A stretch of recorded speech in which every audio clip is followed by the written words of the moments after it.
नमस्कार दोस्तों, स्वागत है आपका आपके अपने यूट्यूब चैनल मनप स्टोरीज में। दोस्तों, कहानी चल रही है तेरा मेरा प्यार। इसके 4 पार्ट अपलोड हो चुके हैं, ये 5वां पार्ट है। चलिए दोस्तों, 5वें पार्ट को शुरू करते हैं। दिव्यांश बोला, आज शाम को छत पर आएंगे आप? ठीक है, मैं इंतज़ार करूँगा। हीना बोली, क्या काम है जो मैं आऊँगी? दिव्यांश बोला, वो आप कल नाश्ता नहीं किए थे ना, तो मैं सोच रहा हूँ आज ला दूँ आपके लिए समोसे चाट। हिना ने कहा, नहीं, मैं नहीं खाती। दिव्यांश बोला, ठीक है, गुपचुप ला दूंगा, आप आ जाएं बस।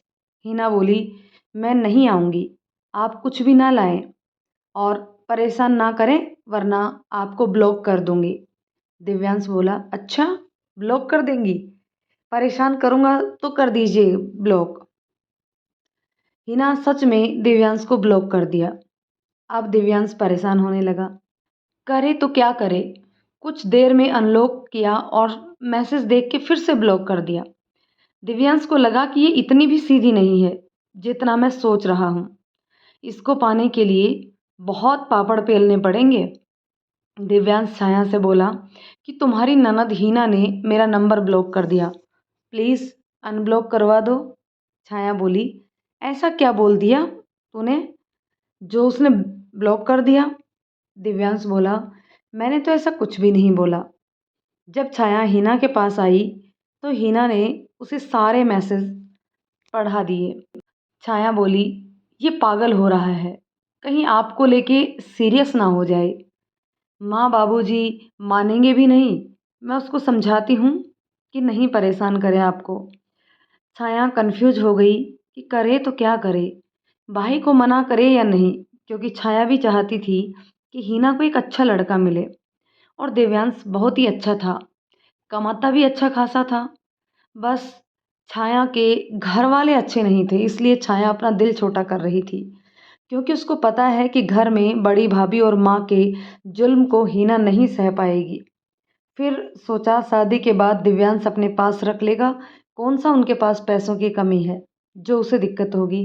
इसलिए छाया दिव्यांश को कुछ नहीं बोली और दिव्यांश को इशारे से बता देती अगर हीना कहीं भी अकेले में होती तो कि जाओ। दिव्यांश हीना को देख के इशारे से रिक्वेस्ट कर रहा था कि हीना अनब्लॉक करो नंबर को, लेकिन हीना कहाँ सुनने वाली थी। दिव्यांश ने मुंह लटका लिया। हीना ने नंबर अनब्लॉक कर दिया और बोली, आप बच्चों की तरह हरकत ना करें, कहीं कोई देख लिए तो बहुत दिक्कत हो जाएगी। दिव्यांश बोला, सच में मैं बच्चों जैसे कर रहा हूँ क्या? हीना ने कहा, जी बिल्कुल। दिव्यांश बोला, आप छत पर मिलने आ रही हैं ना? हीना बोली, नहीं, और मैंने भाभी को भी सब बता दिया है। दिव्यांश बोला, हाँ मुझे डांट रही थी, आपने क्यों बता दिया? हीना बोली, मैं उनसे कुछ भी नहीं छुपाती हूँ। दिव्यांश, एक दिन छुपाने लगेंगे। हीना, आपको पता नहीं है भाभी मेरे लिए क्या हैं। मैं किसी और के चलते उनसे बात छुपाऊं? कभी नहीं होगा ऐसा। दिव्यांश, चलिए ठीक है, मैं आपको कुछ नहीं बोलूँगा, बस आप ब्लॉक मत कीजिए। हीना ने कहा, ठीक है। हीना की माँ औरतों के साथ कहीं जा रही थी तो हीना को बोली, तुम घर में ही रहना, मैं आती हूँ, इधर उधर मत घूमना। हीना बोली, माँ मैं बच्ची नहीं हूँ, कहीं नहीं जाऊँगी। हीना बैठ के मोबाइल चलाने लगी। वंश आया तो हीना ने वंश को अपने पास बुला लिया, लेकिन वंश नहीं आया तो हीना बोली, तेरे लिए चॉकलेट लाई हूँ, चॉकलेट दूंगी, यहाँ आओ। वंश आया, हीना उससे बातें करने लगी, तभी वहाँ छाया आ गई और बोली, हीना दीदी, आप थोड़ा मेरे पास आइए। जी भाभी। शाम होने वाली थी। छाया बोली, किचन में गर्म तेल रखा हुआ है और मैं कहीं जा रही हूँ, आप थोड़ी देर यहाँ खड़ा रहेंगी? बस देखना ये है कि कोई बच्चा किचन की तरफ ना जाए। मैं दरवाज़ा बंद कर देती, लेकिन माँ ने मना किया है कि शाम के समय दरवाज़ा बंद मत करना। हिना बोले, ठीक है। हिना वहीं किचन के बाहर खड़ी हो गई। हिना ने देखा कि दूर से दिव्यांश उसको देख रहा है, तो हिना ने उसे इग्नोर कर दिया। हिना आंखों में आ रहे बालों को बार बार हटाती, अचानक वंश वहां आ गया और दौड़ के किचन में जाने लगा। हीना उसे पकड़ने के लिए कूदी तो हीना का पैर फिसल गया और हीना वंश को लेकर गिर गई। दिव्यांश दौड़ के आया। जैसे ही उसे उठाने लगा तब तक बहुत सारे लोग आ गए। भीड़ देख के हीना सहम गई। वंश तो उठ गया लेकिन हीना के पैर में मोच आ गई और दर्द से हीना की चीखें निकलने लगी। दिव्यांश ने हाथ देना चाहा लेकिन वहां इतने सारे लोग थे तो वो नहीं दे सका। इतने में वहां छाया की भाभी आ गई और वंश को लेते हुए बोली, तुम यहाँ क्या कर रही हो हीना? तब तक छाया भी आ गई। हीना को जमीन पर बैठे देख के वो डर गई। तुरंत बोली, क्या हुआ हीना दी? हीना की आंखों से आंसू बह रहे थे। हीना को सहारा देकर छाया ने उठाया और बोली, क्या हो गया? दिव्यांश बोला, गिर गई वंश को पकड़ने के चक्कर में। वंश किचन की तरफ जा रहा था। हीना के पैर में मोच आ गई है। हीना चल नहीं पा रही थी। छाया एक तरफ सहारा दिया लेकिन हीना फिर भी बाहर नहीं दे पा रही थी पैर पर। दिव्यांश दूसरी तरफ हीना का हाथ पकड़ लिए और बोला, चलिए रूम तक छोड़ देता हूँ। दिव्यांश की भाभी ये सब देख के मुंह ऐंठ रही थी। छाया कुछ नहीं बोली। दोनों हीना को लेकर के रूम में आ गए। दिव्यांश बोला, छाया ये किचन के पास क्यों थी? छाया बोली, मैंने बोला था किचन के पास रहने को क्योंकि वहाँ गर्म तेल रखा हुआ था। दिव्यांश बाहर निकल गया। मोच में तुरंत सूजन आने लगी। हीना कुछ बोल नहीं पा रही थी, बस दर्द से कहरा रही थी। छाया की आंखों में आंसू आ गए। छाया बोली, सॉरी, दर्द ज़्यादा हो रहा है ना? हीना रोते हुए बोली, भाभी कुछ लगा दीजिए ना प्लीज़। दिव्यांश किचन में हीना के लिए पानी गर्म करने के लिए गया। उसकी भाभी वहाँ थी। बोली, तुम यहाँ क्या करने आए हो? दिव्यांश बोला, छाया पानी मंगा रही है, गर्म कर दीजिए पानी। भाभी बोली, खुद कर लो, मुझे वंश को खाना खिलाना है। दिव्यांश गुस्सा होते हुए गैस पर पानी गर्म करने के लिए पानी चढ़ा दिए और फिर गर्म पानी लेकर के रूम में आ गया। बड़ी भाभी ने छाया की माँ को आते ही बाकी औरतों के सामने ही सब कुछ नमक मिर्च लगाकर बता दिया कि माँ, दिव्यांश ने हीना को पकड़कर उठाया था और पानी लेकर भी गया है उसके लिए। औरतें तरह तरह की बातें करने लगी।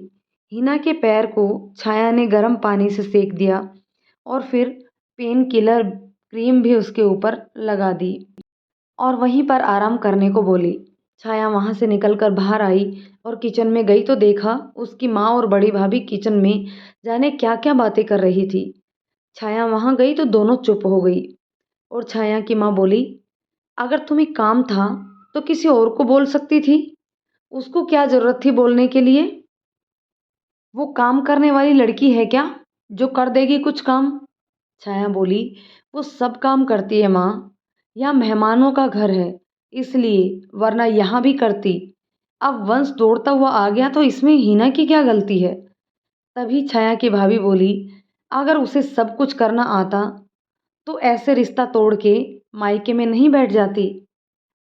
छाया बोली, भाभी आप ज़्यादा मत बोलिए, जब किसी के बारे में नहीं पता हो तो बोलना नहीं चाहिए, समझे आप? भाभी उपहास वाली हंसी हंस के बोली, मुझे तो कुछ नहीं पता है और मैं जानना भी नहीं चाहती उसके कारनामे जो अपने घर परिवार को छोड़ के मायके में पड़ी है। छाया लगभग चीखते हुए बोली, मैं बोल रही हूँ ना, चुप रहिए, ज़्यादा मत बोलिए। छाया की आवाज़ बाहर तक आने लगी तो उसकी आवाज़ सुनकर सब कोई किचन की तरफ गए। सबने देखा कि छाया अपनी भाभी से तू तू मैं कर रही है। भाभी भी जवाब देते जा रही थी। छाया की माँ अपनी बहू को एक बार भी चुप रहने के लिए नहीं बोली। आवाज़ सुनकर छाया के भैया और पापा भी आ गए। हल्ला सुन के बोले, क्या हो रहा है यहाँ? छाया पापा और भैया को देखकर रोने लगी। छाया के भैया छाया को पकड़ के अपने रूम में ले आए और पूछने लगे, क्या हुआ था? किस बात पर बहस हो रही थी और तुम रो क्यों रही हो? छाया ने अपने भैया को सारी बात बता दी। छाया के भैया अपनी पत्नी को रूम में बुला के उसे डांटने लगे कि तुम अपनी लिमिट मत क्रॉस करो, कोई कैसा भी हो तुम्हें बोलने की क्या ज़रूरत है? दूसरा, वह हमारे घर की मेहमान है और यहाँ काम करने नहीं आई है, और उसे काम आता है या नहीं आता उससे तुम्हें क्या फ़र्क पड़ता है? तभी छाया की भाभी तुनक कर बोली, हाँ, कोई मेरे बच्चे को मार दे और मैं बोलूँ भी नहीं, वो वंश को लेके गिरी थी। अगर वंश को चोट आ जाती तो? उसने जानबूझकर थोड़े ही गिराया था। वह तो वंश का भला ही चाहती थी। अगर रसोई में वंश ऐसे ही दौड़ता हुआ चला जाता तो नुकसान वंश का ही होता। तभी उसकी भाभी बोली, यह क्या तमाशा करने आई है? हमने थोड़े ही उसको बुलाया था। अब छाया के भाई को गुस्सा आ गया और उसने जोर से डांट लगाते हुए कहा, अब तुम अपना मुंह बंद रखो, समझी? एक शब्द भी नहीं बोलना। उसे तुमने नहीं, हमने बुलाया था, इसलिए वह यहाँ आई है। बिना बुलाए नहीं आई, समझी तुम? अगर तुमसे अच्छा काम नहीं होता है तो बुरा भी मत करो। दोबारा अगर ऐसा किया तो मुझसे बुरा कोई नहीं होगा, यह समझ लेना। अब जाओ यहाँ से। छाया के भाई ने उसकी भाभी को डांट दिया। भाभी ने भाई के साथ लड़ाई कर ली और बाकी औरतों को सब उल्टा पुल्टा बोल के सुना दिया। अब सब हिना के बारे में तरह तरह की बातें करने लगी। हिना के पापा हिना को लेके घर जाने लगे।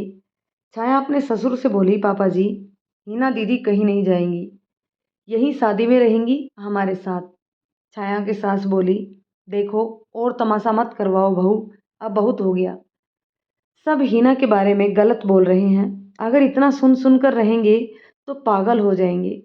तुम और हार्दिक शादी के बाद आ जाना, हम लोग अपनी बेटी को लेकर जा रहे हैं।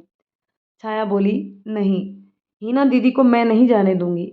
अगर आप लोग ऐसा करेंगे तो मैं भी यहाँ नहीं रहूंगी। मैं भी जाऊंगी आप लोगों के साथ। मुझे नहीं देखनी है भैया की शादी। सब एक कमरे में बातें कर रहे थे। दिव्यांश और उसका भाई बाहर सब कुछ सुन रहे थे। छाया की सास ससुर ने सोचा अभी शादी में और तमाशा हो जाएगा अगर छाया यहाँ से चली गई तो, इसलिए वो लोग चुप हो गए। पर उन्हें छाया पर बहुत गुस्सा आ रहा था। वो बोले, ठीक है नहीं जाएंगे, लेकिन हिना को इधर उधर मत लेके जाना, ये इसी रूम में ही रहेगी। छाया बोली, ठीक है मैं नहीं लेकर जाऊंगी कहीं भी, लेकिन आप लोग भी हिना दीदी को घर मत ले जाइएगा। सब मान गए। रात को मेहंदी और संगीत था। सब तैयारी हो रही थी। हिना अपने मोच खाए हुए पैर के साथ रूम में ही थी। दिव्यांश हिना की हालत देखकर बेचैन हो रहा था। छाया जितना खुश थी उतनी ही अब नाराज हो गई थी। हिना की तबीयत खराब होने के बाद छाया ने किचन के काम समाप्त किए और हिना के पास आकर रूम में बैठ गई। उसे शादी में इंटरेस्ट नहीं आ रहा था। दिव्यांश छाया के बहाने रूम में गया और हिना से बोला, अब आप कैसी हैं? हिना ने आंसू भरी आंखों से दिव्यांश को देखा पर बोली कुछ नहीं। दिव्यांश की तो मानो जान ही निकल गई हो हिना के आंसुओं को देख करके। दिव्यांश बोला, शायद ज़्यादा दर्द हो रहा है ना, मैं दवा लेकर आऊं क्या? छाया बोली, जाओ यहाँ से तुम, अब कहीं तुम्हारी वजह से ना सुनना पड़ जाए हिना दीदी को, जाओ यहाँ से। दिव्यांश बोला, मेरी वजह से क्यों सुनेगी और कौन सुनाएगा? मैं उसको जवाब दे दूंगा। छाया बोली, ज़्यादा वकील मत बनो, जाओ यहाँ से। अभी सब लोग बोल रहे थे ना, तू किसी को भी कुछ बोल पाया? नहीं ना, जो अब बोल देगा। हिना छाया से बोली, मत बोलिए ना भाभी, आप मेरी वजह से सबसे रिश्ता खराब मत करिए। छाया बोली, मेरी वजह से क्या होता है हिना, तुम मेरे लिए सब कुछ हो। तुम खुश नहीं रहोगी तो मैं कैसे खुश रह सकती हूँ? कोई छाया को बुलाने आ रहा था। दिव्यांश आहट सुनकर रूम से निकल गया। देखा तो कोई लड़की थी, छाया को रस्मों के लिए बुलाने आई थी। छाया को गुस्सा आ गया, बोली, मैं कहीं नहीं जाऊंगी। हिना दीदी का पैर दर्द है तो मैं उसे गर्म पानी से सेक रही हूँ। इतना सुनकर वो लड़की चली गई।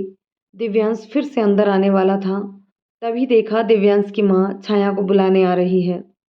दिव्यांश माँ को देख के छिप गया। वो छाया को बुलाने आई। छाया बोली, मैं हिना दीदी को छोड़कर कहीं नहीं जाऊंगी, ये परेशान है। तो छाया की माँ बोली, ये छोटे मोटे जख्म हिना को सहने की आदत है, तुम चलो वहाँ, भाई बुला रहा है। हिना छाया को देखने लगी। छाया बोली, आप जाओ माँ, जले पर नमक छिड़कने की आदत है आप लोगों की। हिना बोली, प्लीज़ भाभी, जाइए ना फंक्शन में, वरना और सब लोग क्या क्या बोलेंगे। आपको मेरी कसम है। छाया बोली, आप ऐसे अकेले में रहेंगी और मैं जाऊं? हिना बोली, हाँ, मुझे अब आराम लग रहा है तो मैं थोड़ा सो जाती हूँ। छाया बोली, ठीक है, मैं आधे घंटे में आ जाऊंगी। हिना ने कहा, ठीक है। छाया अपनी माँ के साथ फंक्शन में आई। हिना अकेले में फ़ोन चला रही थी। दिव्यांश छत पर अकेले ही एक कोने में बैठा, वो भी मोबाइल चला रहा था। हिना के बारे में सोचकर परेशान भी हो रहा था। हिना ने देखा दिव्यांश ऑनलाइन है, तो हिना ने दिव्यांश को मैसेज किया, सॉरी, मेरी वजह से भाभी आप पर चिल्लाई। दिव्यांश हिना का मैसेज देख के खुश हो गया और बोला, मेरा तो आज दिन बन गया। आपने आगे से मुझे मैसेज जो किया है, अब छाया तो क्या, कोई भी चिल्लाए मैं सह लूँगा। क्या कर रही हैं आप? हिना बोली, आराम कर रही हूँ। भाभी नीचे मेहंदी और संगीत में गई हैं। दिव्यांश बोला, मैं आ जाऊँ रूम में? हिना बोली, नहीं, प्लीज़ मत आइए, वैसे भी बहुत हो गया है आज। दिव्यांश बोला, पता नहीं क्यों आप नाराज़ होती हैं तो मेरा दिल रोता है। हिना कुछ नहीं बोली, दिव्यांश के मैसेज को सिर्फ पढ़ लिया। दिव्यांश हिना को बोला, कुछ बोलिए ना प्लीज़। हिना बोली, मैं बहुत उलझी और टूटी हुई हूँ दिव्यांश जी, प्लीज़ आप और मेरी ज़िंदगी को कॉम्प्लिकेटेड मत बनाइए। दिव्यांश बोला, सॉरी। हिना ने बताया, अभी आपकी माँ आई थी यहाँ भाभी को ले जाने, मुझे देख के बोली, इसको तो ऐसे चोट खाने की आदत होगी, पता नहीं क्यों सब मुझे ही गलत बोलते हैं। दिव्यांश बोला, माँ की तरफ से मैं माफ़ी मांगता हूँ हिना जी। हिना ने कहा, मुझे बुरा नहीं लगा उनकी बात, बस मैं अपनी किस्मत से परेशान हूँ। दिव्यांश ने कहा, कभी कभी इंसान को किस्मत का चुनाव खुद करना पड़ता है। हिना बोली, मेरी किस्मत में दुख और दर्द लिख दिया गया है, मैं नहीं चाहती कि कुछ भी करके मैं और परेशान रहूं। दिव्यांश बोला, पेड़ में एक फल सड़ जाए तो सारे फलों को नहीं फेंकते हैं हिना जी, वो ऐसा निकल गया तो सब खराब थोड़ी ना होंगे। आपको नई जिंदगी जीनी है।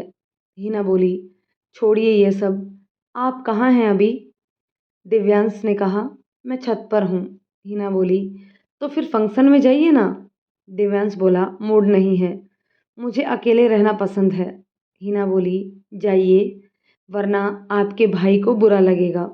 दिव्यांश बोला, उसको याद भी नहीं है कि मैं यहाँ हूँ, बात भी नहीं किया है, मैं मौसी के घर में ही खुश हूँ।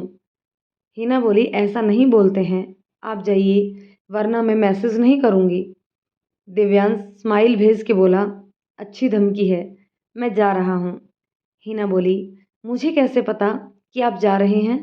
दिव्यांश ने कहा, ठीक है, डांस करके वीडियो और फोटोज भेजता हूँ, या आप कम से कम रूम से बाहर निकल जाइए ना।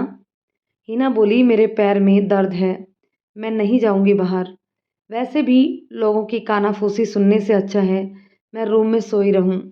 दिव्यांश ने कहा, ठीक है, मैं जाता हूँ। दिव्यांश नीचे आया तो देखा छाया भी एक कोने में चुपचाप बैठी हुई थी।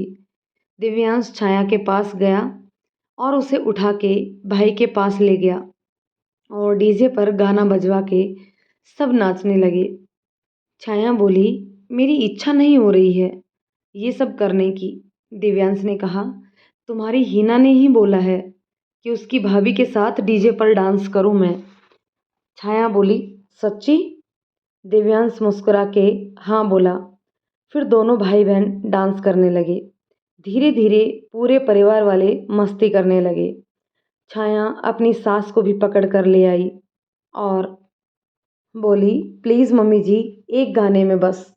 फिर सब खूब मस्ती किए। देव्यांश बहुत सारे वीडियोस और फोटोज़ लिए। दूल्हे राजा के पास भी फोटोज़ निकाले और फिर 1 घंटे के बाद छत पर आ गया। छत पर आने के बाद कुछ फोटोज़ और वीडियोस हिना को भेज दिए। हिना फोटो और वीडियो देख के खुश हो रही थी क्योंकि लगभग सब फोटो में हिना की भाभी छाया मुस्कुरा रही थी, स्टाइल में पोज दे रही थी। हिना बोली, सब फोटो अच्छी हैं और वीडियोस भी। दिव्यांश बोला, एक और भेजूं, देख के बताइएगा कैसा है। वो मेरी बहुत ही अजीज़ हैं, आप कुछ गलत कमेंट मत कीजिएगा, क्योंकि फ्यूचर में मैं उनके घर से रिश्ता जोड़ने वाला हूँ। हिना सोचने लगी, ऐसा क्या है, और वो बोली, भेजिए तो सही। तो दोस्तों, ये था कहानी का 5वां भाग। कैसा लगा कमेंट करके ज़रूर बताइएगा। यदि कहानी पसंद आती है तो इसे लाइक और शेयर कर लीजिए, और यदि चैनल पर पहली बार आए हैं तो प्लीज़ चैनल को सब्सक्राइब ज़रूर कर लीजिए। मिलते हैं नेक्स्ट पार्ट में, तब तक के लिए शुक्रिया।